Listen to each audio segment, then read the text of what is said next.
une conférence organisée par l'Âge d'Or de France pour ses adhérents, le Kalevala, épopée des Finnois, par Alexis Moine.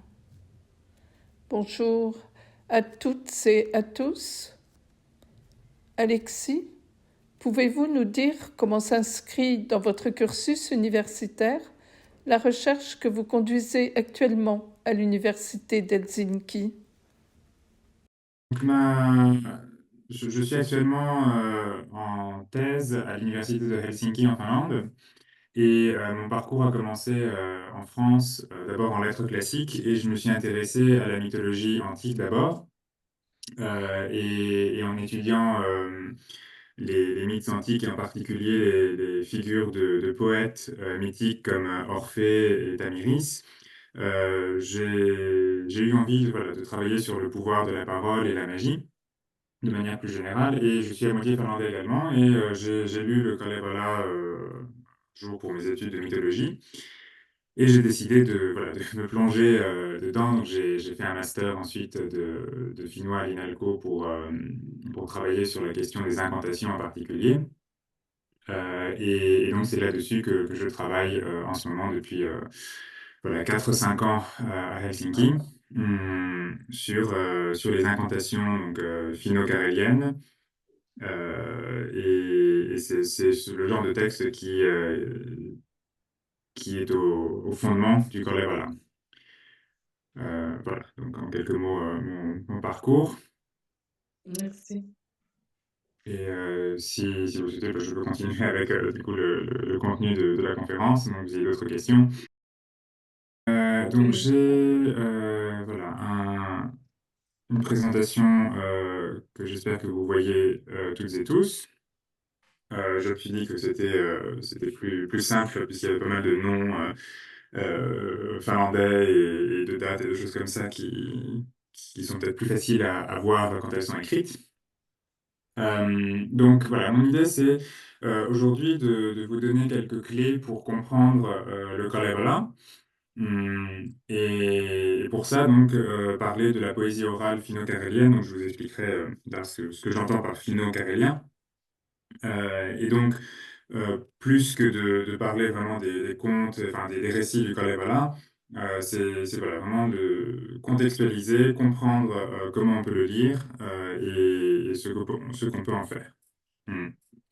Donc, quelques mots d'abord sur le Kalevala, puisque bon, une partie d'entre vous sait de quoi il s'agit, mais je ne suis pas sûr que ce soit le cas de tout le monde.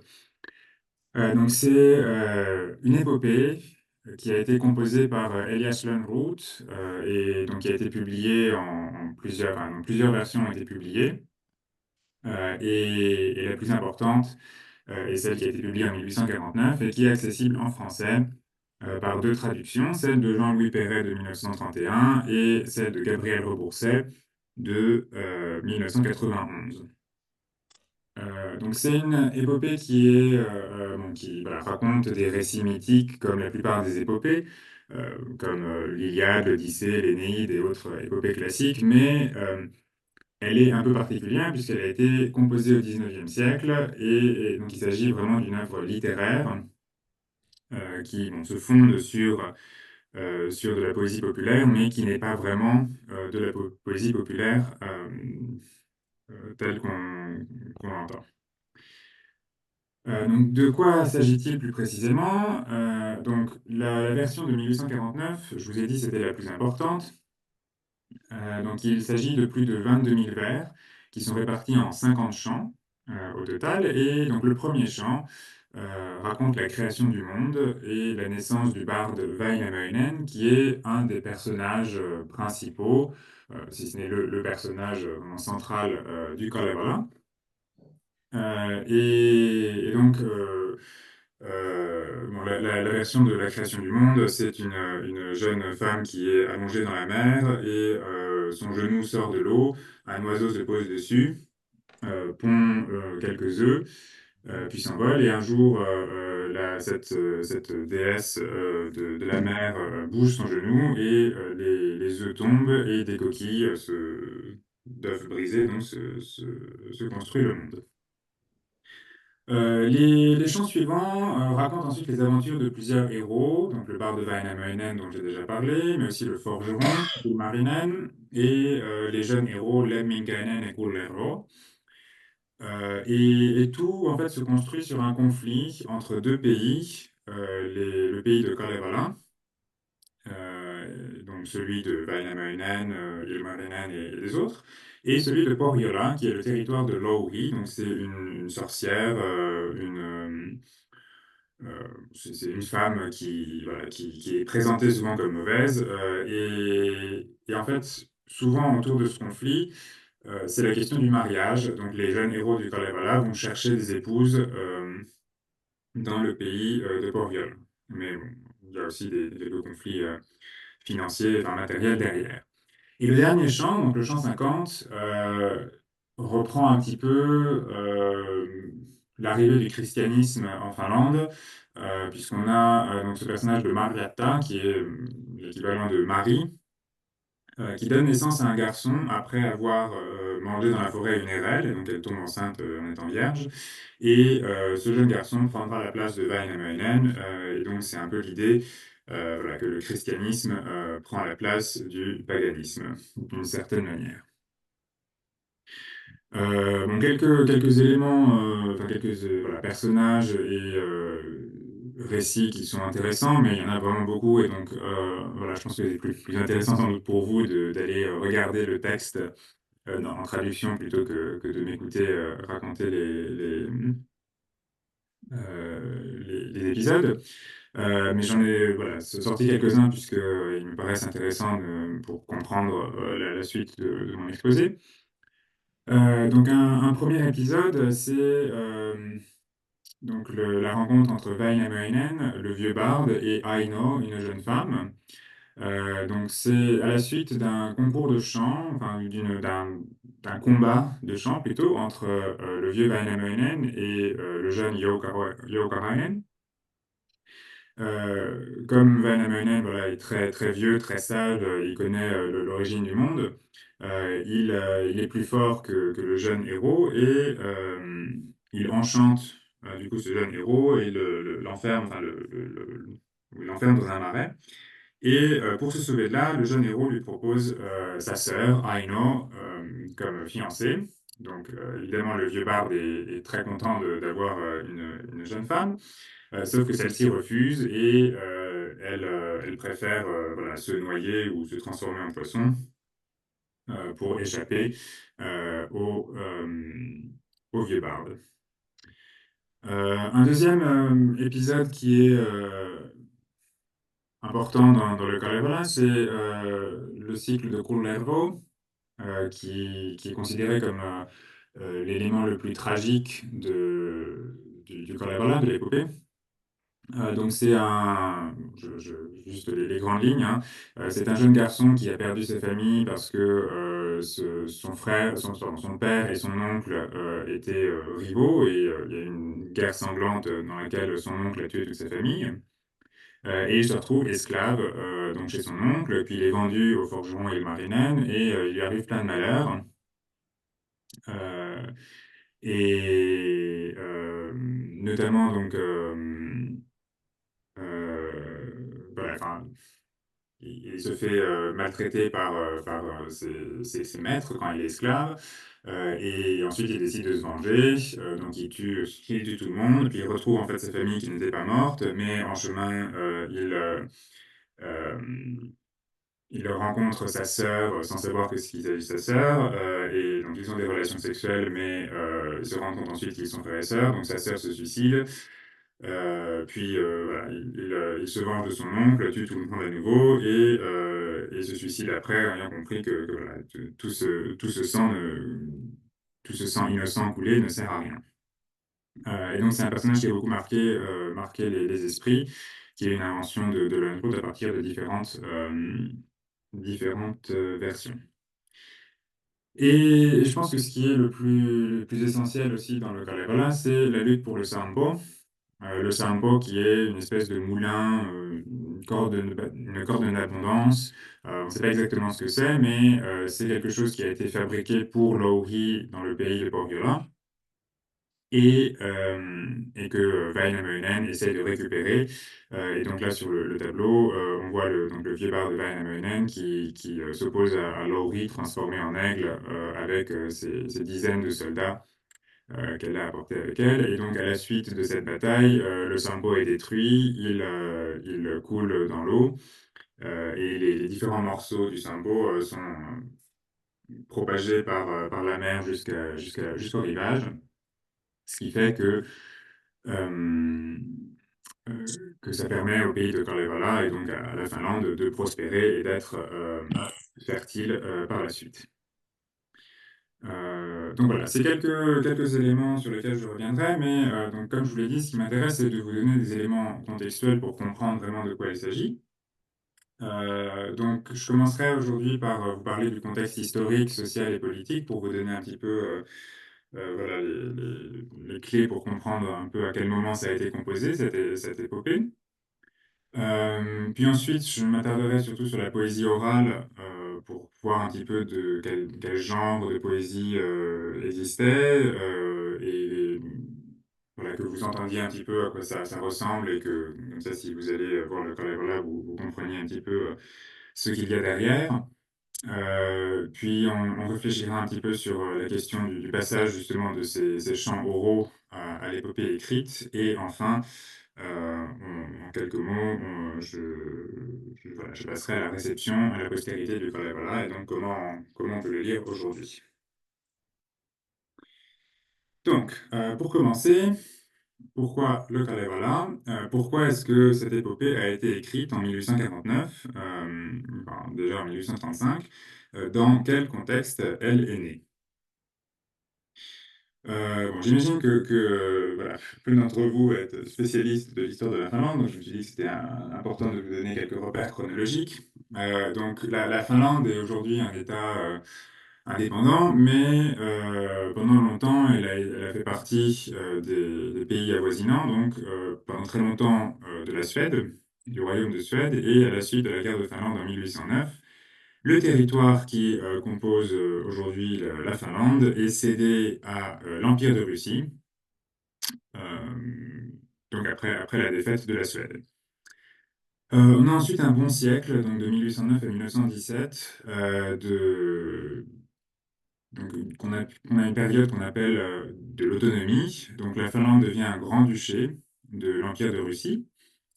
Et elle est relativement autonome, elle a son propre Sénat, et donc elle peut voilà, décider de politique intérieure, mais elle dépend quand même de la Russie pour la politique extérieure et pour un certain nombre voilà, de choses administratives.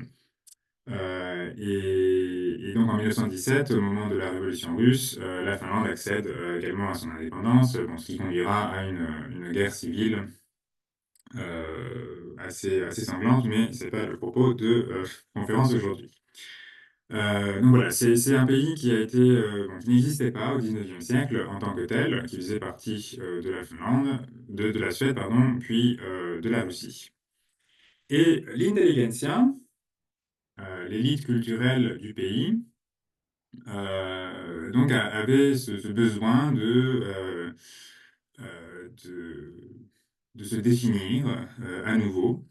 Bon, une citation qui a été attribuée à un poète et écrivain et homme de lettres finlandais, Adolf Ivar Arvidsson. Nous ne sommes plus suédois, nous ne voulons pas devenir russes, soyons donc finnois. L'idée, voilà, c'était de créer une culture, de créer une identité finnoise qui serait distincte des Suédois et des Russes. Donc c'est une époque où le nationalisme romantique, ou le romantisme national, comme on l'appelle aussi, se développe un peu partout en Europe. Et bon, c'est surtout l'influence du philosophe allemand Herder qui est importante en Finlande. Et son idée principale, c'est qu'une nation, c'est un peuple, une histoire, une langue et une culture commune. Et donc, voilà, pour créer une identité nationale, il y a besoin d'avoir ces éléments-là, donc cette langue, cette histoire, cette culture qui soit commune, qui soit partagée par tout le monde. et qui est donc une forme d'identité autour de ça. Et donc c'est un peu différent par exemple, de la manière de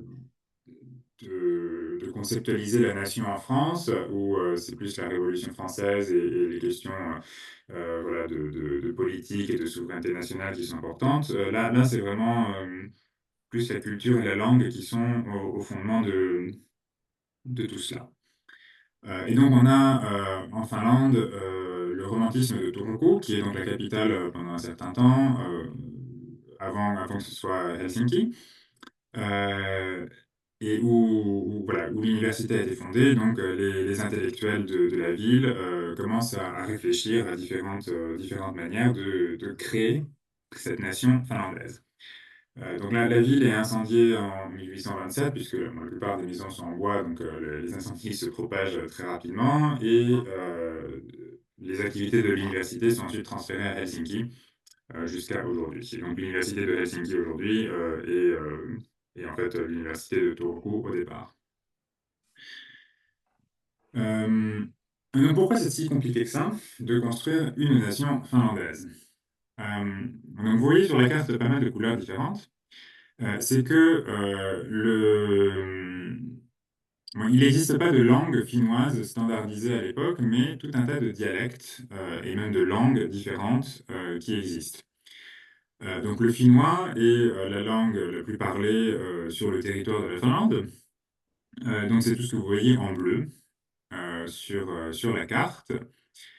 Mais vous avez déjà différents dialectes qui sont assez différents. Bon, il y a certes, on comprend pas mal, mais voilà, il y a quand même des formes verbales, enfin, des formes morphologiques, des formes verbales, des noms qui sont très différents. Le vocabulaire n'est pas forcément le même, et donc il peut y avoir des choses qu'on ne comprend pas très bien, surtout à cette époque-là où voilà, les dialectes étaient plus forts qu'aujourd'hui. Mais à côté de ça, on a d'autres langues aussi. Donc en violet, vous avez le carélien qui est parlé principalement donc du côté russe, mais aussi un peu du côté des frontières de la Finlande. Et c'est une langue très proche du finnois, mais qui est quand même considérée comme différente. Il y a beaucoup d'emprunts au russe, par exemple. Donc voilà, c'est un peu différent et c'est important, je reviendrai à la fin, mais voilà, c'est deux langues qui sont distinctes. Même si les dialectes du finnois de l'Est peuvent ressembler pas mal aux dialectes de carélien de l'Ouest. On a aussi le gingrien, qui est donc parlé autour de Saint-Pétersbourg, qui est une langue assez proche également. Mais dans la région, il y a aussi tout un tas de gens qui parlaient le finnois à l'époque, qui s'y sont installés au XVIIe siècle. Donc voilà, tout un mélange de langues, un mélange de cultures aussi, puisqu'on a voilà, des orthodoxes et des luthériens. Donc c'est assez compliqué. Et bon, vous avez d'autres langues qui sont proches du finnois, comme l'estonien, le live, le vepse, mais bon, je n'entre pas dans les détails là maintenant, ça nous intéresse moins pour le Kalevala. À côté de ça, donc, il y a une importante intelligentsia culturelle qui est suédophone, mais vous avez aussi dans l'ouest de la Finlande, donc vous voyez une partie blanche autour du golfe de Botnie. Euh, c'est une partie suédophone, où même aujourd'hui, la plupart des gens parlent suédois et ne parlent pas forcément finnois, ou en tout cas très bien. Et donc jusqu'à aujourd'hui, le suédois est aussi langue officielle de la Finlande. Donc c'est la langue de l'administration, c'est la langue de la culture, et le finnois n'existe pas comme langue écrite, n'existe pas comme langue standardisée. Et donc c'est un peu à ça que vont s'atteler les élites culturelles. Et bon, avec l'arrivée de l'Empire russe, la langue russe prend aussi un petit peu plus de place dans l'administration et dans la vie des gens. Mais ça reste quand même voilà, le suédois et le finnois qui sont les langues principales. Et donc, pour créer cette langue littéraire, pour créer cette culture, cette identité et cette histoire finlandaise, les étudiants, les chercheurs et les folkloristes décident de s'intéresser au folklore. Donc ça, c'est quelque chose qui est un peu plus vaste qu'en Finlande, même si c'est très très développé en Finlande par rapport à d'autres pays. Et donc on s'intéresse à la poésie populaire orale, qu'on considère en général comme archaïque. Donc on va pas tellement s'intéresser à ce que chantent les jeunes, mais plutôt chercher les personnes âgées dans les villages et leur demander voilà, des chants plus anciens. Et on va essayer de construire à partir de ça une culture et de comprendre un peu voilà, d'où vient cette langue, d'où vient cette histoire. Donc Elias Schweinfurt, dont je vous ai parlé au début, qui est celui qui a composé le Kalevala, fait un certain nombre de voyages. Donc il fait son premier voyage en 1828 et il en fait jusqu'en 1845, quasiment tous les ans. En plus de ça, c'est un médecin, donc il pratique la médecine en campagne et donc il parvient comme ça à voilà, établir le contact avec pas mal de monde. Principalement donc, dans l'est de la Finlande et en Carélie, mais aussi en Hongrie, ainsi que les autres qui le suivent. Pourquoi? Parce que c'est là que se trouve le corpus le plus important de poèmes oraux. Donc, en partie parce que les orthodoxes ont été enfin, étaient plus tolérants vis-à-vis de ces cultures païennes que les luthériens. Qui ont vraiment essayé de chasser tout ça. Donc, dans l'Ouest, il existe de la poésie folklorique calévalienne, mais elle est beaucoup moins développée, moins importante. En tout cas, au XIXe siècle, hein, elle a dû être plus développée auparavant. Et aussi, on était dans l'idée que plus on allait vers l'Est, plus on allait vers ce qui était archaïque. Et c'est aussi le moment où se développe la linguistique, la grammaire comparée, et donc on fait des rapprochements entre le finnois et les langues proches aussi, donc toutes les langues finno-ugriennes qu'on parle également en Sibérie. Voilà, donc Elias Lönnrot parcourt la Finlande à pied, comme on voit sur la caricature que je vous ai mise. Et dans les villages, il prend en note donc les différents textes qui l'intéressent, donc qui sont des récits mythiques, des récits épiques, des incantations.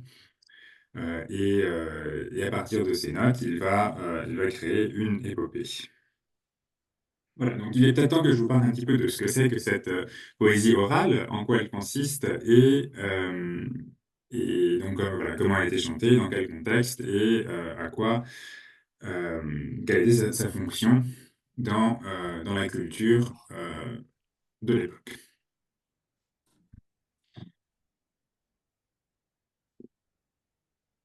Donc, la Finlande, si aujourd'hui elle apparaît comme le pays des nouvelles technologies et voilà, un pays très développé, jusqu'en 1900, enfin, jusque dans les années 1930, c'est une culture qui est majoritairement agraire. C'est un pays relativement pauvre et c'est qu'à partir de la Deuxième Guerre mondiale que la Finlande se développe vraiment. Et notamment dans l'est du pays, donc dans l'est et dans le nord. Alors, je trouve que c'est jusque dans les années 1880, l'agriculture sur brûlis, dont on voit une représentation sur l'écran, euh, est, est la manière la plus courante de subsister. Mais à partir de la fin du 19e siècle, l'élevage devient de plus important et la chasse et la pêche sont en général des activités d'appoint qui permettent de subvenir aux besoins de la famille, mais dont on ne fait pas particulièrement commerce et dont on n'a pas nécessairement besoin pour vivre. Euh, donc les familles sont plus ou moins autosuffisantes dans l'est du pays et bon, parfois c'est assez difficile. Enfin, en 1860, il y a eu une énorme famine qui a fait beaucoup de victimes. Et donc voilà, ça reste un milieu qui est assez pauvre. Si une partie des étudiants qui font ces collectes de folklore ont des origines parfois paysannes, une partie ne le fait pas du tout, une partie est suédophone, et donc c'est un milieu qui est totalement nouveau pour eux. Et donc construire une identité finnoise à partir... Pardon. construire une identité finnoise à partir de quelque chose qui n'est pas vraiment leur, c'est aussi un peu problématique. Mm. Donc, l'alphabétisation du pays est aussi progressive. Là encore, on observe une différence entre les luthériens de l'Ouest et les orthodoxes de l'Est, puisque c'est important pour les luthériens de pouvoir lire la Bible, les textes sacrés, et donc il y a un effort d'alphabétisation qui est fait, plus que du côté orthodoxe. Mais bon, ben, voilà, c'est pareil, ça prend du temps dans les campagnes de développer la scolarisation, et c'est que vraiment qu'à la fin du 19e siècle que ça commence à se développer.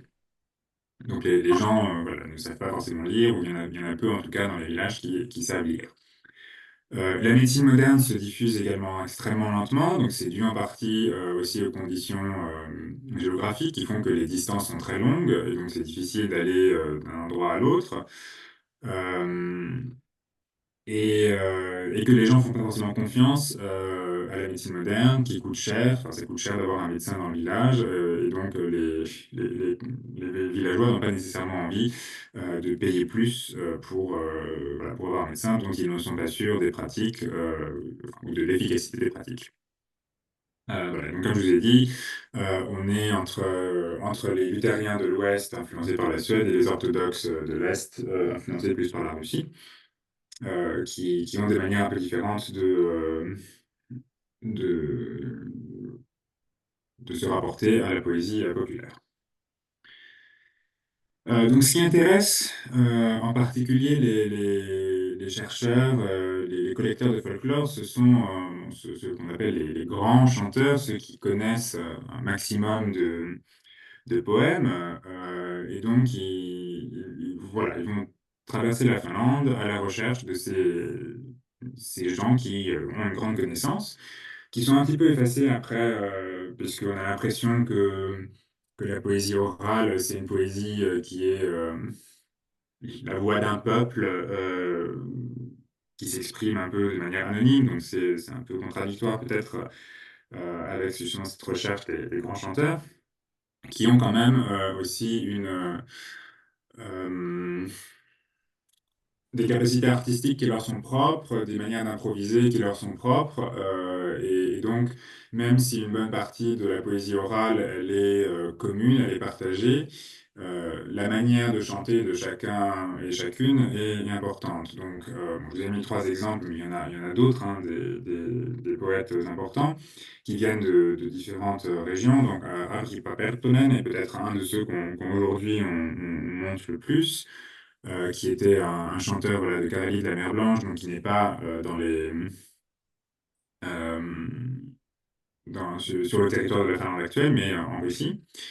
Simon Sissonen, qui lui, en revanche, est de Carélie du Nord, donc c'est un territoire qui est encore en Finlande aujourd'hui, et Raven Paraske, donc une femme qui est en partie connue pour sa poésie lyrique en Hongrie. Donc vous voyez sur la représentation iconographique.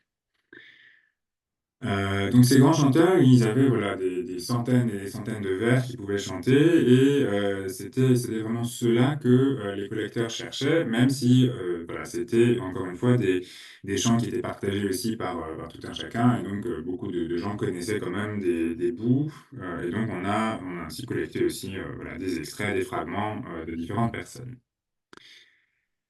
Il me semble important également de mentionner que on considère qu'il y a deux types de chanteurs. Enfin, on a les chanteurs et les enchanteurs d'une certaine manière. Donc le tietäjä, littéralement, ça veut dire celui qui sait. Donc c'est un sage, c'est un guérisseur qui est versé dans la médecine populaire et les incantations en particulier. Donc sur l'image, bon, c'est l'image qui est reconstruite. C'est pas une vraie situation de guérison. Mais voilà, donc on guérit souvent dans le sauna. On vient voir le guérisseur voilà, quand on a un problème, et il va faire un rituel de guérison. Et donc ces gens-là connaissaient souvent des incantations, pas nécessairement des chants épique, contrairement aux chanteurs qui, eux, excellaient voilà, dans l'épopée. Mais voilà, souvent les figures sont un peu ambivalentes et surtout voilà, le Thyataïa, c'est donc un guérisseur qui aide, mais ça reste une figure voilà, un petit peu ambiguë, qui peut être aussi mauvaise, enfin, voilà, qui est quelqu'un d'apprécié en même temps dont on a peur. Justement parce qu'il a des grands pouvoirs et que bon, dans ce monde agraire, où la subsistance est assez précaire, euh, c'est important voilà, de faire attention à ses bêtes, de faire attention à ses propres biens matériels, et donc la magie, elle règle aussi pas mal les relations sociales. Euh, et, et donc c'est une figure assez importante, mais voilà, ambivalente, de la culture finno-carélienne. Et c'est une figure qui est importante aussi dans les récits héroïques. Donc j'ai parlé du barde Wainamoinen. C'est un Dhyadaya et le pouvoir de la parole, il apparaît dans beaucoup de récits épiques où en fait, enfin, on a l'impression que les héros du Kalevala et des récits qui bon, font partie voilà, de ce cycle se sortent de leurs difficultés en général plus par la parole que par le combat. Contrairement peut-être aux épopées antiques ou européennes de manière générale, voilà, où le combat physique est plus important. Et donc je pense que c'est lié en partie à l'importance de cette figure aussi dans la société euh, finnoise et carélienne. Et voilà, donc je parle de finno-carélien parce que c'est des choses qu'on retrouve dans les deux cultures, les deux langues, même si peut-être un peu plus du côté carélien. Euh, donc, cette poésie orale, on l'appelle, enfin, on a tendance à l'appeler poésie kalevaléenne aujourd'hui. Donc, c'est un petit peu anachronique parce que le Kalevala a été publié après la naissance de cette poésie. Enfin, donc, c'est l'utilisation d'un terme promu par Lönnrot. Donc, c'est un peu problématique, mais en même temps, ça permet assez clairement de définir de quoi il s'agit.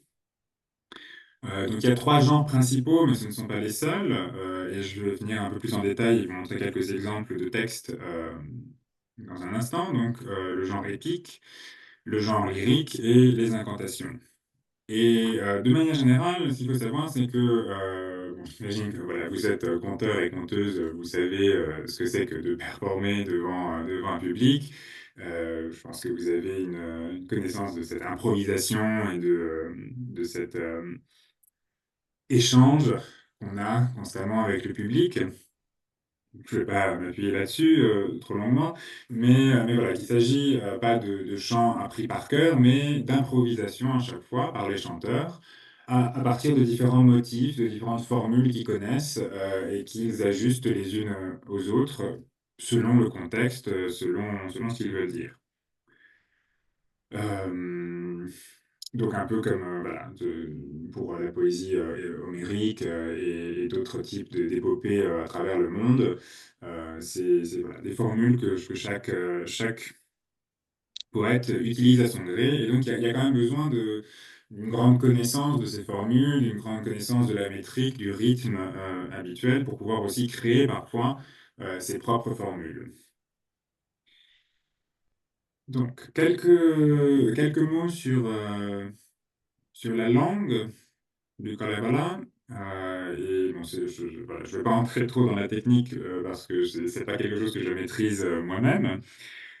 Donc voilà, je ne m'attends pas non plus à ce que ce soit forcément évident pour vous. Mais je me suis dit que c'était important quand même de donner un petit goût de l'oralité. Donc la poésie kalevalèenne est fondée sur un maître qu'on appelle kalévalien. Donc contrairement au français où la métrique se fonde sur un système de syllabes où on compte les syllabes. Donc on a l'alexandrin qui fait 12 syllabes, le décasyllabe qui fait 10 syllabes, l'octosyllabe qui en fait 8, etc. En finnois, comme dans les langues antiques, donc le grec et le latin, comme en anglais et comme dans pas mal d'autres langues, c'est une métrique en pieds. C'est-à-dire que euh, on compte un certain nombre d'ensembles de syllabes avec des syllabes longues et des syllabes courtes, ou alors des syllabes accentuées et des syllabes non accentuées. Et donc le mètre sur lequel le Kalevala est construit, ça s'appelle un tétramètre trocaïque. Donc, c'est-à-dire qu'il y a quatre pieds qui sont des trochées, donc c'est une syllabe accentuée et une syllabe non accentuée, à la suite de l'autre. Donc on a que les ta, pour faire ça à l'oral. Et donc ce qui est important, c'est qu'on a beaucoup d'assonances et d'allitérations en début de mots, et donc on n'a pas de rime. À proprement parler. Alors, comme le finnois est une langue à déclinaison, il y a beaucoup de désinences qui sont semblables, donc il peut arriver qu'il y ait des rimes par hasard, comme dans l'exemple que je vous donne juste en dessous, mais voilà, c'est vraiment c'est plus un hasard de la langue, et c'est pas quelque chose de structurel pour la métrique de la poésie orale. Donc c'est vraiment l'assonance et l'allitération en début de vers qui comptent beaucoup plus. Et tout un tas de parallélismes et de répétitions qui font partie aussi de la poésie orale de manière générale pour pouvoir se rappeler plus facilement. On répète les choses, mais juste avec des synonymes, des périphrases et des choses comme ça. Et donc, je vous ai donné un exemple ici. Vakavan Väinämöinen, tietäjä iän ikuinen en finnois. Donc, vous voyez que j'ai mis en gras les sons qui se répètent. Vous avez donc Vaka. Enfin, l'accent en finnois est toujours sur la première syllabe, donc c'est relativement facile de construire comme ça des choses. Euh, et voilà. Donc vous avez ces répétitions-là, et il me semble que dans les traductions, on a fait le choix d'utiliser l'octosyllabe en français parce qu'il est plus approprié, enfin, il rappelle plus la poésie orale française. Et il me semble que les traducteurs ont quand même essayé de garder un petit peu cette idée d'assonance et d'allitération et n'ont pas cherché à travailler sur la rime, par exemple. Donc la traduction de Rebourset, par exemple, est assez compliquée et ardue à suivre, mais il me semble qu'elle restitue quand même de manière intéressante le rythme et la poésie de la langue finnoise.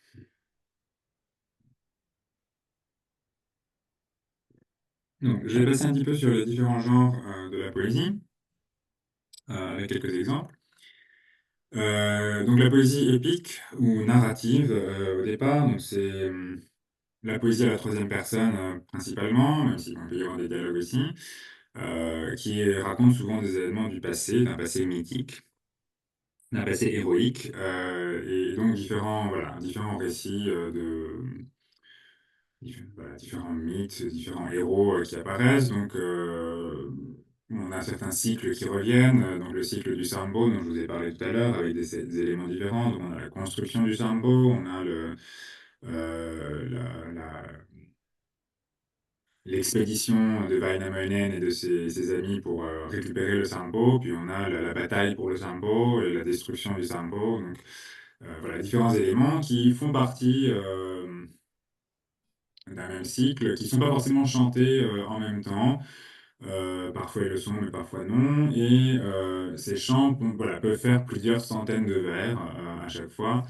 Bon, je ne sais pas quel est le chant le plus long qui a été collecté, mais voilà, les chants narratifs épiques font souvent plusieurs, 200-300 vers assez facilement.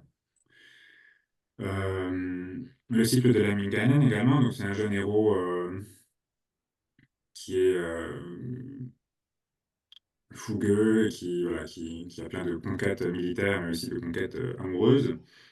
Et donc différentes aventures qui lui arrivent et qui sont ensuite associées à différents noms, différents personnages. Et donc pour la poésie orale, c'est important de se rappeler que il y a beaucoup de variations entre les différents villages qui peuvent avoir des traditions complètement différentes. Et donc un même mythe peut avoir plusieurs versions et c'est pas forcément la même personne, le même personnage qui est derrière. Euh, Ou alors, il va pas utiliser les mêmes éléments pour se sauver de telle situation, ou alors ça se passe pas au même endroit, ou alors l'enchaînement des péripéties n'est pas le même. Et parfois, un même chanteur peut changer, voilà, de version entre une année et la suivante, si on vient le voir à 2 années d'intervalle. Euh, donc voilà, c'est important. Donc je vous propose un exemple. Donc je vous ai parlé tout à l'heure de l'histoire de I Know. Et donc ici on a la rencontre, enfin une manière de parler de la rencontre de Väinämöinen et Joukamoinen. Euh, donc, ce que je vous propose, c'est juste que je lise. Alors, je ne les chante pas malheureusement très très bien, mais je peux essayer voilà, de garder un certain rythme. Donc, que je le lise en carélien ici, et vous pouvez suivre la traduction en français. Oli vanha Väinämöinen, toinen nuori Joukamoinen, yhytti yhdessä tiellään, puuttuu vemmel vempeleen, rahis rahkeen sisoho, veri juoksi vempeleestä, rasva rahkeen sisosta. Siima ruunan sieraimista, tuopon nuori Joukamoinen, saanoin virkki noin pakasi. Hoiot vanha Väinämöinen, kun vonti jolta parempi, muistan alta tarkempainen. Et donc ça continue. Bon, Vanamone et Yoko Kamone se retrouvent et ils vont ensuite commencer à se battre en parole. Euh, un autre exemple qui est beaucoup plus synthétique, parce que je vous ai donné que le début, hein, puisque évidemment les centaines de vers, voilà, ça passe pas facilement sur l'écran, donc je me suis dit que je choisissais des extraits simplement ou alors des textes plus courts. Ähm, Vaka vanha Väinämöinen sattuu tiellä vastakkain kanssa nuoren Joukamoisen. Vaka vanha Väinämöinen, hänpä tuon sanoiksi virkki, kumpan laululta parempi, sanois on osaavampi. Vaka vanha Väinämöinen, lauloo nuoren Joukamoisen, lauloo lampiin haoksi. Voilà, donc là, on n'a pas du tout de récit de différentes questions et réponses que l'un et l'autre s'envoient et de l'opposition entre les deux, mais c'est de manière très synthétique. Euh, Donc, ce qui parfois est chanté en 300 vers, en disant, voilà, moi je connais l'origine des étoiles, moi je connais l'origine du cheval, etc. Ici, c'est simplement le ferme vieux Väinämöinen chanta le jeune Joukamoinen, l'enchanteur dans les temps, point. Et ça permet de synthétiser. Donc voilà, il y a vraiment des différences selon les poètes, selon les personnes qui ont collecté, etc. Et j'espère que vous avez voilà, pu entendre un peu cette répétition aussi.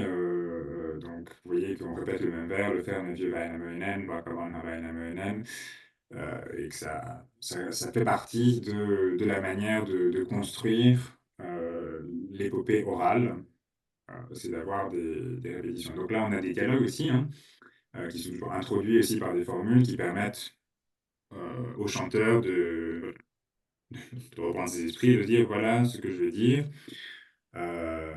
Je, je dis d'abord que la personne va parler et comme ça me laisse le temps de commencer le dialogue. Voilà pour la poésie épique, quelques exemples. Euh, et passons maintenant au deuxième genre qui est important, qui est la poésie lyrique. Euh, donc, de la même manière que le lyrisme dans la poésie écrite traditionnelle, c'est l'expression des sentiments, mais c'est pareil pour la poésie orale. Donc on a toute une gamme de poèmes, de chants, qui sont plus, du coup, si on a le passé, la troisième personne pour la poésie épique, on pourrait dire qu'on a le présent et la première personne pour la poésie lyrique. Même si évidemment on parle du futur, on parle du passé, on peut comparer les situations, voilà, présente, futur, passé, et pour se rendre compte que notre situation présente est très mauvaise et que c'est terrible. Souvent, ces poèmes sont plus souvent l'expression de la tristesse que l'expression de la joie, même si ça peut arriver également, hein. C'est pas, tout n'est pas sombre et terrible, hein. Euh, et donc, c'est un domaine privilégié des femmes, la poésie lyrique. Donc, on a des chants qui font partie voilà, de la vie quotidienne, du travail, tout un tas de chants qui tournent autour du mariage, des espoirs qu'on y porte et des déceptions qu'on peut connaître. Parce que pour les femmes, donc le mariage était le moyen d'assurer son statut social. Et une fois que la femme était mariée, elle avait plus d'autorité, de pouvoir au sein de la famille. Mais tant qu'elle n'était pas mariée, ce n'était pas évident. Et donc c'était important de trouver aussi un bon mari qui puisse euh, permettre voilà, la subsistance et la survie. Euh, et donc, d'une certaine manière, la poésie lyrique n'a pas tellement intéressé les premiers collecteurs non plus, qui, bon, étaient principalement des hommes à l'époque et qui voulaient plus des récits épiques et des récits héroïques pour construire voilà, cette histoire de la Finlande et la mettre dans le concert des nations égales de la France, de l'Allemagne et des autres nations européennes. Euh, donc bon, il y en a qui, ça a été collecté hein, pendant tout ce temps, mais avec moins de ferveur, je pense, que la poésie épique et que les incantations, même si elle est très importante. Voilà, ça a quand même influencé aussi en partie le Kalevala. Il y a quelques bouts de poésie épique dedans. Donc un exemple, pareil, je vous le lis en finnois. Et je vous laisse regarder la traduction en français. Mikäli minuni luonut, kuka kurjoa kyhännyt, näille päiville pahoille, mokomille mielaloille, joka ilta itkemään, joka viikko vieremään, joka kuu kujertamaan, illat itkeen ikkunoissa. Aamut taitan kynnyksellä, kuukauet kuijasten suussa, viikkokauet veskivellä. Ei itke isä minua, eikä veikko vierrettele. Ei ole siitä sisarta, ei siitä emoni lasta. Jolle huoleni sanoisin, pakiseisin mieli pahani, ennen haastan halkosille, pakisen pajuvesalle. Ei ne kerro kellekään, jos mä vieralle sanoisin, vieras virreeksi tekisin. Voilà, donc c'est les lamentations. Je n'ai personne à qui parler. J'ai du mal à, à exprimer voilà, ces sentiments à qui que ce soit. Et donc c'était important d'avoir ces chants pour pouvoir exprimer les difficultés de la vie, voilà, toutes les choses auxquelles les femmes pouvaient être confrontées. À l'époque. Il y a bon, aussi plein de manières, enfin, de mélodies différentes pour chanter les chants, mais voilà, comme je ne suis pas spécialiste de ces notions mélodiques, je ne garantis pas que ce soit exactement ce type de chant-là, enfin, qu'on a chanté avec cette mélodie précisément. On arrive au dernier genre principal qui est important pour le Kalevala également, c'est les incantations. et qui est mon domaine privilégié d'études aussi, donc celui sur lequel je suis vraiment plus spécialiste. Euh, et donc là, on est plus dans le dialogue, la communication avec les agents non humains qui peuplent le monde. On a les dieux, principalement chrétiens, hein, donc le Dieu, Jésus, la Vierge Marie qui viennent aider. Il arrive qu'on ait des saints aussi, plus du côté orthodoxe que du côté luthérien, même s'ils ont gardé quand même, enfin, le culte des saints est apparu avec le catholicisme en Finlande, il a été peu à peu supprimé, mais il y en a des traces. Mais on a aussi voilà, des agents non humains qui font partie de ce qu'on appelle le paganisme, comme Väinämöinen, qu'on peut appeler à l'aide. Et on s'adresse aussi aux maladies, on s'adresse aux serpents qui mordent, voilà, différents types de personnages, de figures. Et donc la fonction des incantations, c'est une fonction performative, c'est-à-dire que le texte, il est là pour obtenir un changement dans le monde. Et en général, la plupart des incantations qui ont été collectées, en tout cas, font partie d'un cas de médecine populaire, c'est-à-dire qu'on va voir le Tiedaya, donc celui qui sait, le sage, le guérisseur, lorsqu'on a des différentes blessures et maladies courantes.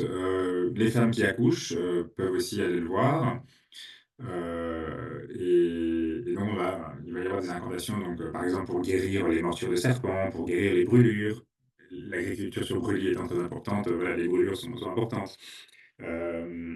Différents types d'infections de la peau, des yeux, des choses comme ça. Euh, Toutes les coupures qu'on se fait aussi, puisque le travail manuel fait que voilà, c'est facile de se couper avec un couteau, une hache ou que sais-je. L'arrêt de l'écoulement du sang est une partie importante du travail des guérisseurs. Euh, donc voilà, tout un tas de différentes infections et maladies à soigner. On a également quelques rituels de magie érotique, c'est-à-dire que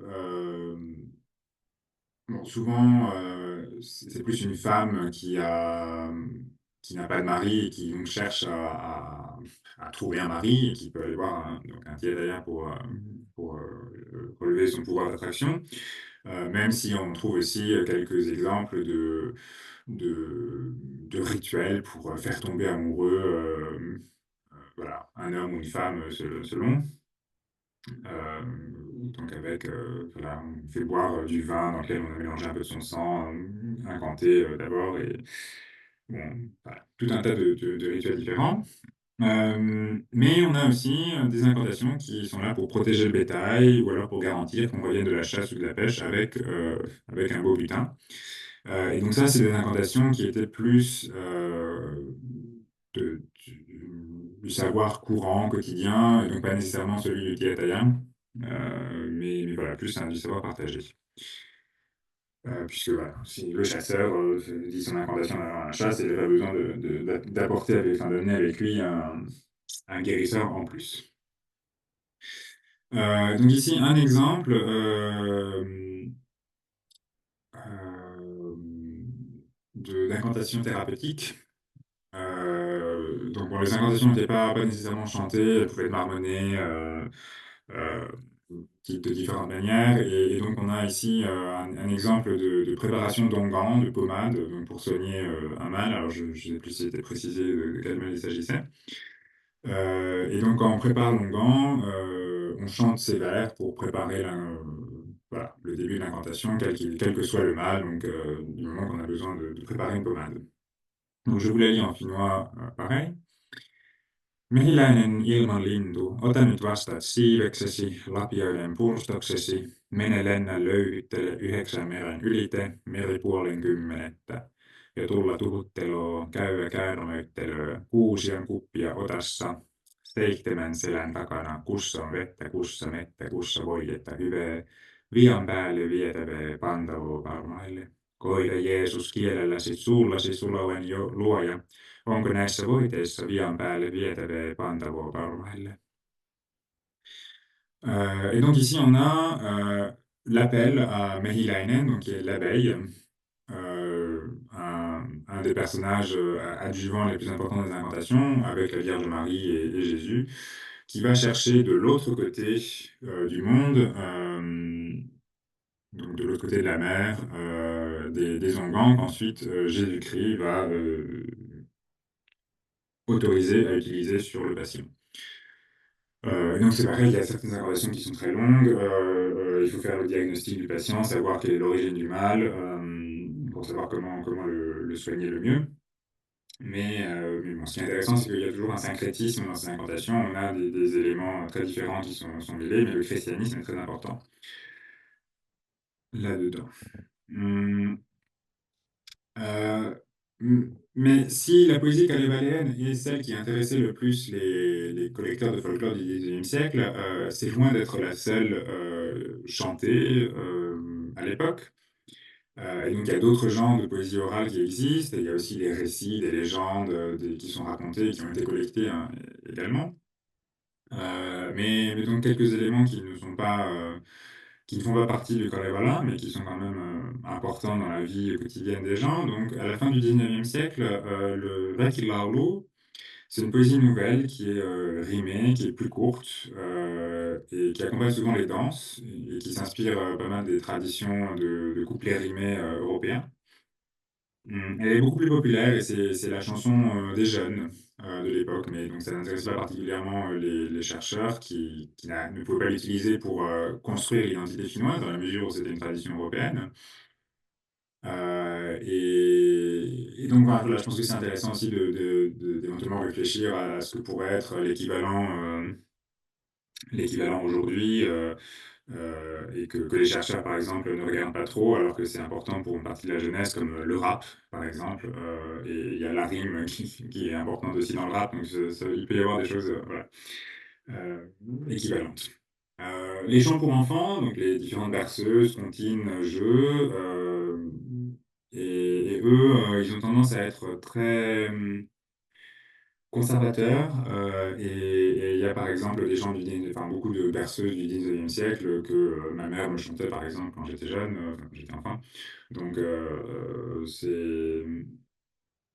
c'est, je pense, le seul genre de la poésie orale qui est vraiment continué à exister jusqu'à aujourd'hui, avec évidemment des changements, mais qui, voilà, qui fait partie, puisque c'est ce qu'on répète de génération en génération, et c'est facile du coup de euh, on s'en souvient, parce que c'est très répétitif, et on les répète à nos propres enfants. On a également les lamentations, alors uniquement du côté carélien, hein, plus que du côté finnois, qui sont des exemples de poésie rituelle, qui accompagnent en général les rites de passage, donc les enterrements, les mariages, les départs à la guerre. Et donc qui sont un peu différents de la poésie lyrique, parce que la poésie lyrique, c'est plus personnel, et la lamentation est plutôt quelque chose enfin, quelque chose de la performance sociale aussi, puisque c'est justement dans euh, ces événements sociaux, ces fêtes.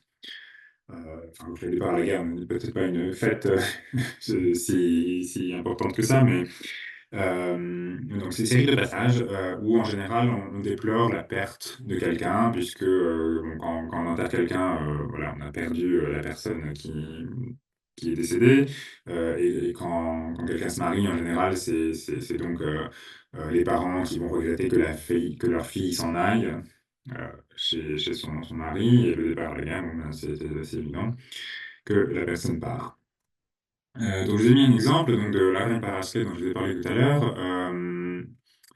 Et donc là, c'est très différent, c'est pas du tout la même rythmique non plus, le même poème, ni la même langue. Tout à fait, il y a énormément d'images qui sont pas du tout évidentes à comprendre quand on est extérieur à la culture. Euh, mais voilà, je me dis que c'est intéressant quand même de vous montrer un exemple de ce que c'est, parce que c'est des beaux textes aussi. Euh,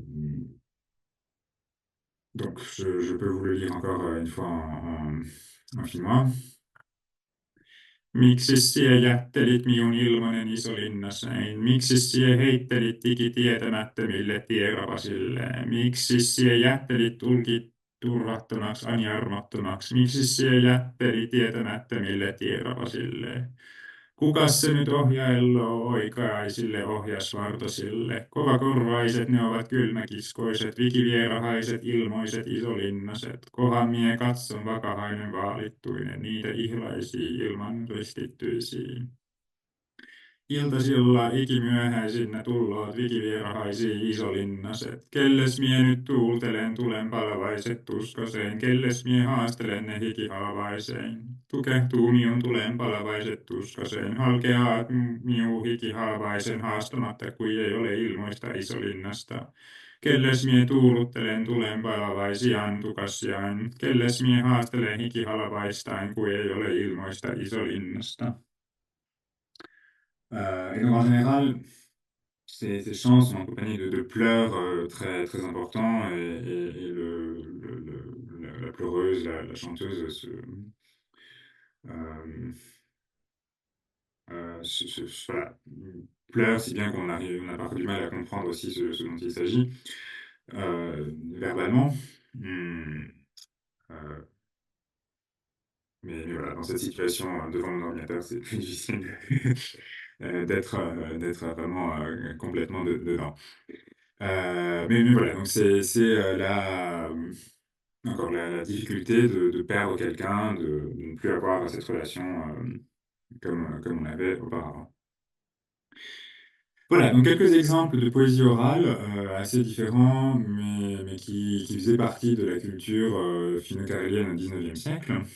Et donc maintenant, je vous propose de regarder un petit peu comment, de ces poèmes oraux, on est passé à une épopée écrite, composée donc par Lönnrot, qu'est-ce que ça veut dire pour la lecture aujourd'hui de l'épopée. Donc comment on passe là de l'oral à l'écrit. Donc je vous ai déjà un petit peu parlé tout à l'heure du travail de collecte, et bon, les conditions matérielles étaient assez différentes d'aujourd'hui. Déjà, le voyage n'était pas facile. Donc, Lönnrot passe en général un été entier à faire son voyage à travers la Finlande, certaines régions, pas tout le pays, mais les routes ne sont pas toujours praticables. Parfois, il n'y a pas de route. Parfois, c'est assez dangereux parce qu'il faut traverser un lac, on ne sait pas trop où on va, etc. C'est long, ça prend du temps et voilà, c'est difficile de trouver les endroits où il y a les bons chanteurs que les collecteurs ont envie d'interroger. Et on ne peut pas non plus porter énormément de choses avec soi. Dans les maisons des différents villages, il n'y a pas forcément non plus de table pour écrire ou de lumière à l'intérieur ou de choses comme ça. Donc la prise de notes peut être difficile. Et comme je vous l'ai dit tout à l'heure également, la langue, ou les langues qui sont parlées et le fait que les étudiants suédophones ne sachent pas forcément parler le finnois très bien en tout cas, peut influencer la manière dont on va écrire ces textes, dont on va les comprendre aussi. Et donc il peut y avoir pas mal d'incompréhension qui passe par là, parce que c'est une culture qui est étrangère aux chercheurs, et donc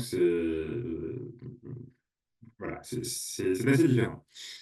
Qui collecte, donc ce sont des étudiants de l'université de Helsinki, comme je vous ai dit tout à l'heure, qui voyagent à travers la Finlande et qui vont ensuite donc prendre des notes.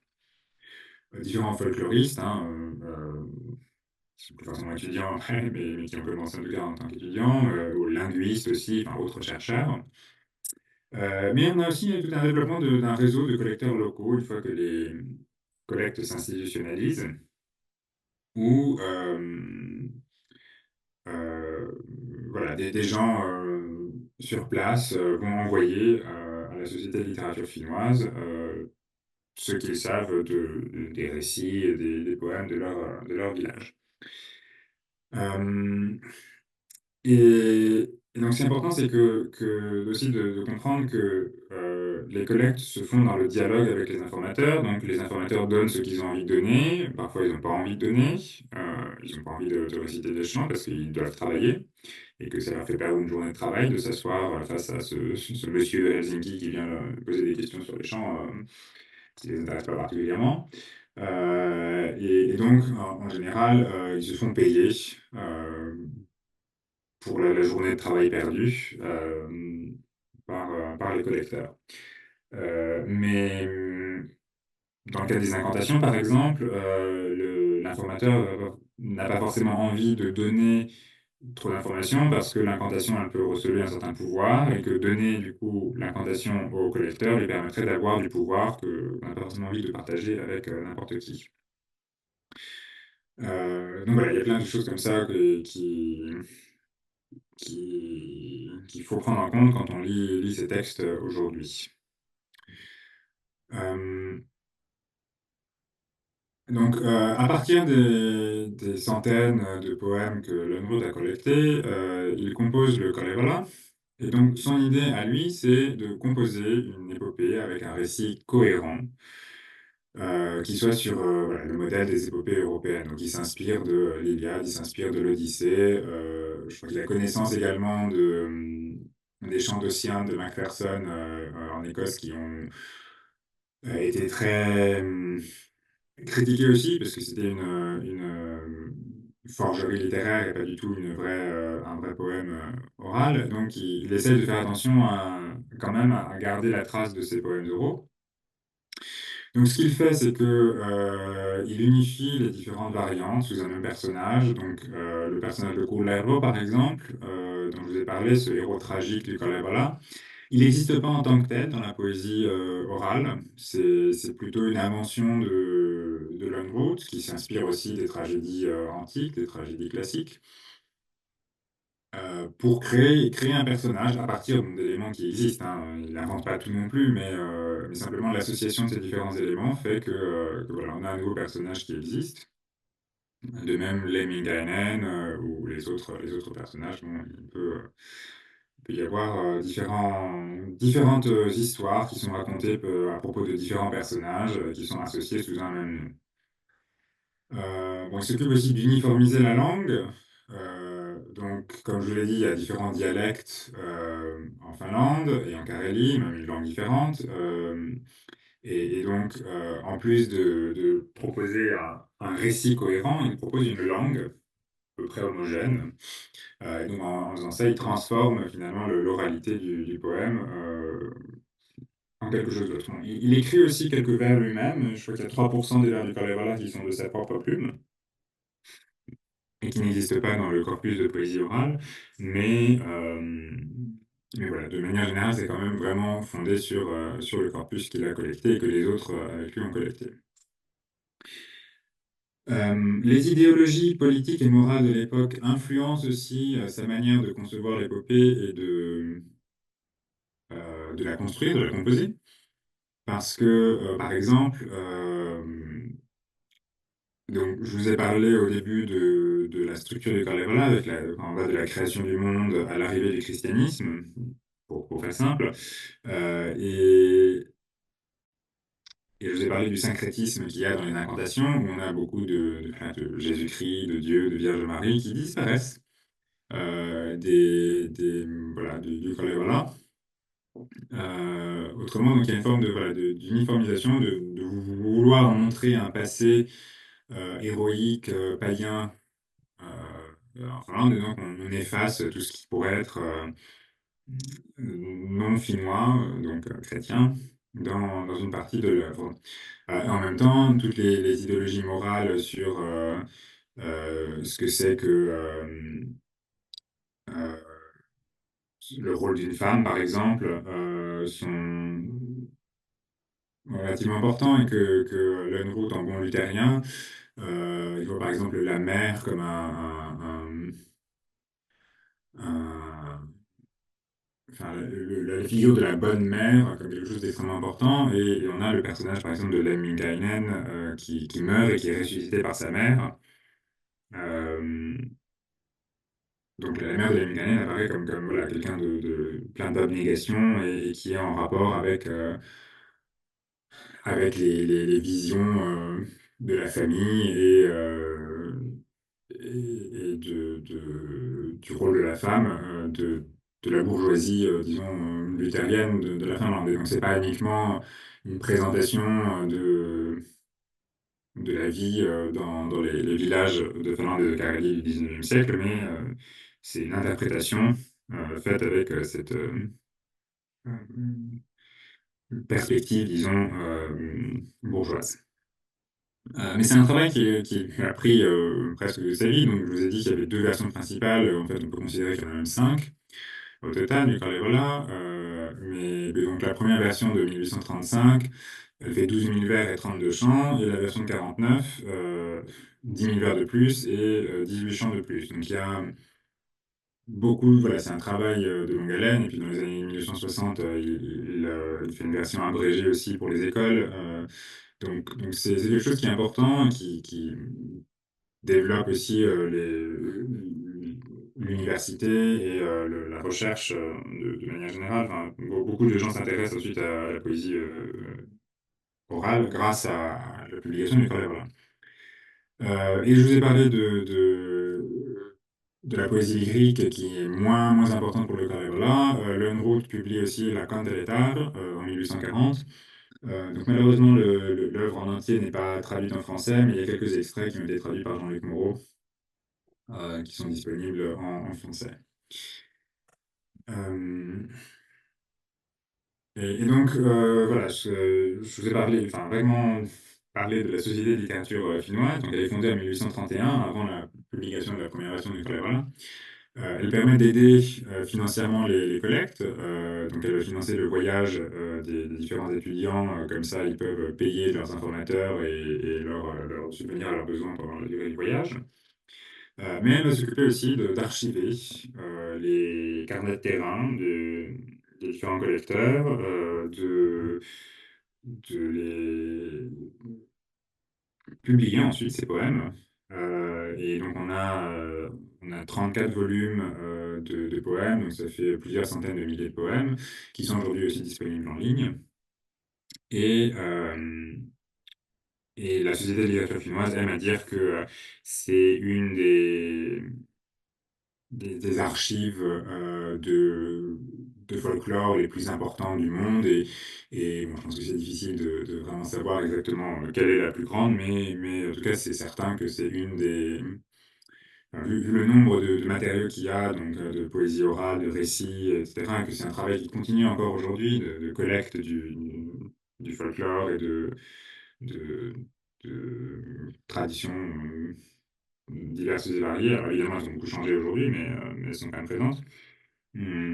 C'est une institution qui est importante. Et donc la publication du Kalevala en 1835 pousse beaucoup de monde ensuite à continuer les collectes pour prouver finalement que voilà, le Kalevala est bien une poésie orale au départ.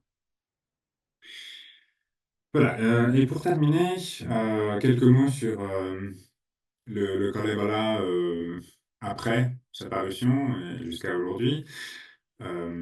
Pour comprendre un petit peu dans quel contexte on peut aussi le lire aujourd'hui. Alors certes, en France, c'est pas tout à fait la même chose qu'en Finlande, mais je pense que c'est bien d'être quand même conscient des questions qui se posent aujourd'hui. Euh, donc on a commencé la conférence par parler du Kalevala comme épopée des Finnois, et c'est ainsi qu'elle est présentée dans les traductions, il me semble, à la fois de Perret et de Rebourset. Euh, et donc, elle a acquis le statut d'épopée nationale. Elle a eu une influence notable sur la littérature et sur la culture finnoise à partir du 19e siècle.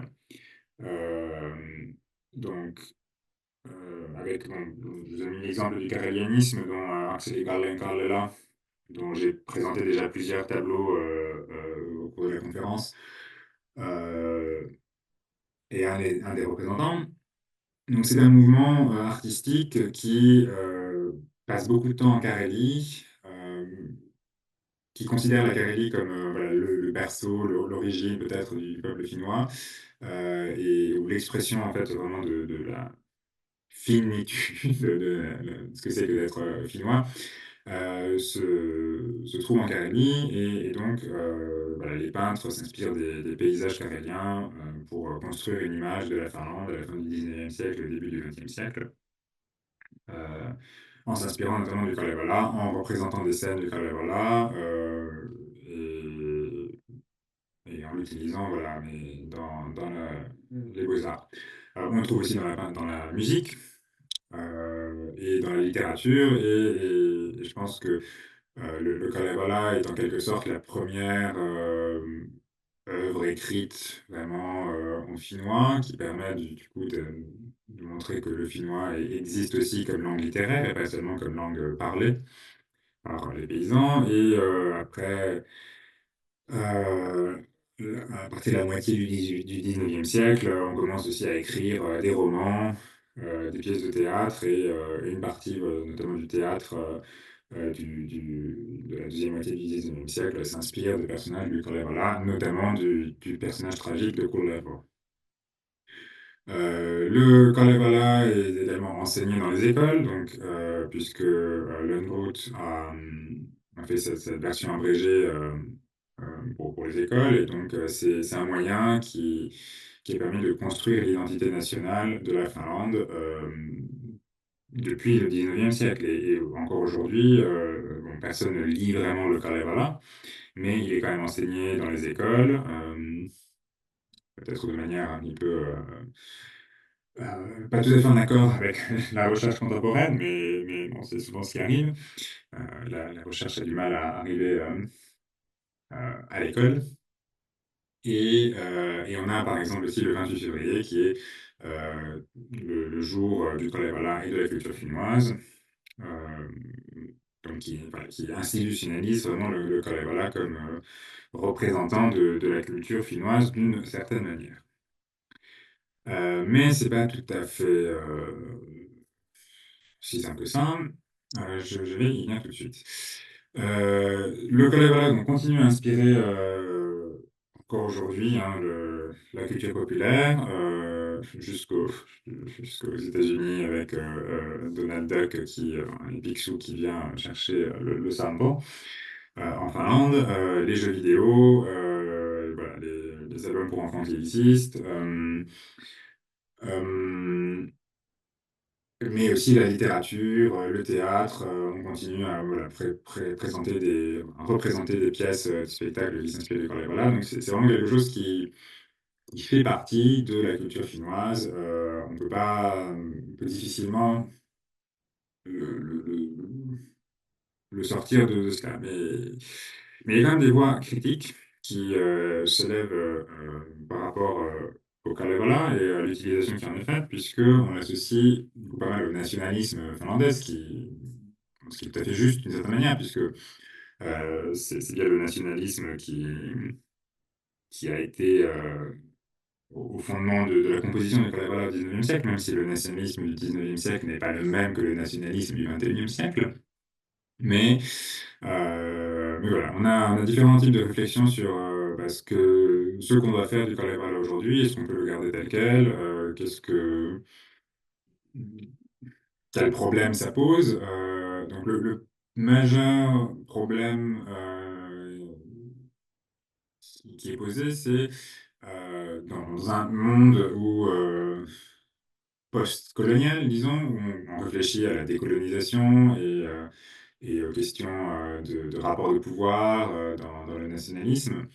Le rapport entre Finnois et Caréliens est extrêmement important et justement, c'est une des choses qui pose problème aujourd'hui en Finlande, à l'égard du Kalevala, c'est que une bonne partie des poèmes du Kalevala ne proviennent pas vraiment de la Finlande, mais plus de la Carélie, voire de l'Hongrie. Et donc, enfin, surtout de la Carélie, et donc ça paraît un peu compliqué de dire que voilà, la Finlande s'est construite sur une identité qui, en fait, n'est pas totalement finlandaise ou finnoise, mais plutôt carélienne. Donc, on a une tendance à ne pas, enfin, un peu effacer l'identité carélienne pour la remplacer par l'identité finnoise. Ce qui fait de ce cas quelque chose de très compliqué, c'est surtout euh,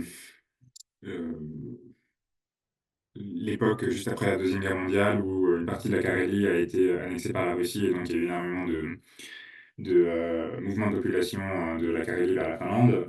Et donc,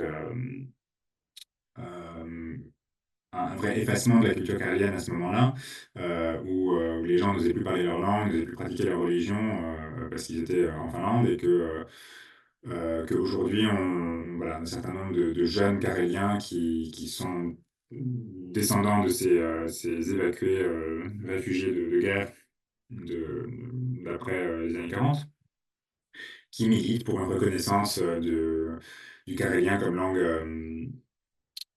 minoritaire, et pour qu'ils aient voilà, des soutiens financiers aux différentes entreprises de revitalisation de la langue. Donc bon, c'est quelque chose de très compliqué, mais voilà, ça pose question. Alors évidemment, il y a quand même une partie des poèmes aussi qui font partie d'un corpus plus large, aussi finnois. Et vu l'histoire de la place du Kalevala aujourd'hui, c'est difficile d'y renoncer complètement. Mais bon, c'est une question qui a le mérite de se poser. Et une autre question voilà, qui s'est pas mal posée aussi ces dernières années en Finlande, c'est la question du rôle des femmes, de la représentation des femmes dans le Kalevala, avec justement des regards féministes sur l'épopée et sur les interprétations qui en ont été faites, notamment après MeToo, où on voit par exemple la figure d'Aino comme une victime du patriarcat, et donc on se demande si on peut encore garder ce genre de tableau dans le musée des Beaux-Arts. Alors, il y a eu quelques discussions euh, dans les journaux, dans les médias à l'époque, mais donc en 2018, je crois, mais le tableau est toujours au musée des Beaux-Arts et on continue à le montrer, tout dans le contexte visant et en expliquant un petit peu l'origine de ces récits et de ces regards, voilà, sur les femmes et sur la culture de l'époque. Voilà, donc pour conclure, ce qui me paraissait important aujourd'hui, enfin pour vous, c'était de montrer comment contextualiser l'épopée, de comprendre un petit peu les différentes idéologies qui ont conduit à sa composition. Comme ça, si jamais voilà, vous comptez les récits du Kalevala, vous le faites de manière avertie, et vous savez de quoi il est question. Hum, et que je dirais que pour comprendre vraiment l'objectif de Lönnrot, donc c'est une épopée cohérente et homogène, c'est une œuvre littéraire avant tout, hein, plus qu'une œuvre vraiment de poésie orale, mais il semblerait quand même que on puisse comprendre le Kalevala un peu comme une forme d'anthologie quand même de poèmes oraux, certes tout à fait utilisés, enfin euh, transformés, textualisés par Lönnrot, avec une forme de fonction ethnographique aussi, puisqu'il y a beaucoup d'incantations, de récits, voilà, de chasse, de pêche, qui sont entremêlés dans le récit épique et héroïque du Kalevala. Donc c'est un peu l'idée, voilà, de montrer comment on vit dans la Finlande du 19e siècle, comment on fabrique la bière, comment on soigne les maladies, etc. Donc c'est une manière de faire de l'ethnographie qui est peut-être pas celle qu'on a aujourd'hui, mais donc on peut être conscient des différences et quand même comprendre voilà, de quoi il est question dans cette œuvre. Voilà, je vous ai mis quelques références aussi en anglais et en français si jamais vous étiez plus intéressé. Je peux voilà, vous partager éventuellement ce PowerPoint si nécessaire, si vous le souhaitez. Bon, notamment des articles que j'ai écrits moi-même, puisqu'il y a pas énormément de gens qui écrivent en français sur la question. Et je vous remercie pour votre attention. Et donc, voilà, si vous avez des questions, vous pouvez évidemment me contacter. Voilà.